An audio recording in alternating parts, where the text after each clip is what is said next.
এরিয়াতে ভোটের যে আমেজটা যখন ওই যে মাইকে অ্যানাউন্স করে, ঠিক আছে, কারণ নাম বলতে চাই না আমি, যে অমুকে ভোট দেবেন, অমুক মার্কা ভোট দেবেন, যেটা রিক্সায় করে বলে, খুব ভালো লাগে। আর আমার এলাকায় হচ্ছে সব পিচ্ছি পিচ্ছি পোলাপানগুলো মানে স্লোগান দেয় একটার পর একটা, যেটা আমার কাছে সবথেকে বেশি মজা লাগছে। এই বিষয়টা আসলে তেমন কিছু বুঝতেছি না। হ্যাঁ কেমন করে দেওয়া লাগবে, না কেমন করে দেওয়া লাগবে, কোনটা দিলে কেমন হবে, এটা একটু খুব একটা আসলে বুঝতেছি না জিনিসটা।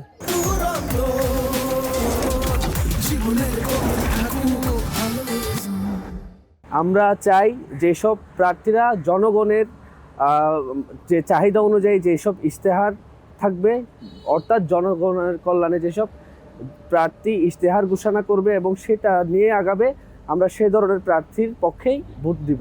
আমার মতে আর কি দেশ চালানোর জন্য একটা ভালো সরকারই তো দেখতে চাই, যে সরকার আর কি দেশের মুক্তিযোদ্ধার পক্ষে কাজ করবে এবং যে বহির্বিশ্বে যে আমাদের দেশের যে ভাবমূর্তি নষ্ট হয়েছে যা ফিরিয়ে আনতে পারবে সেই সরকার আমরা দেখতে চাই।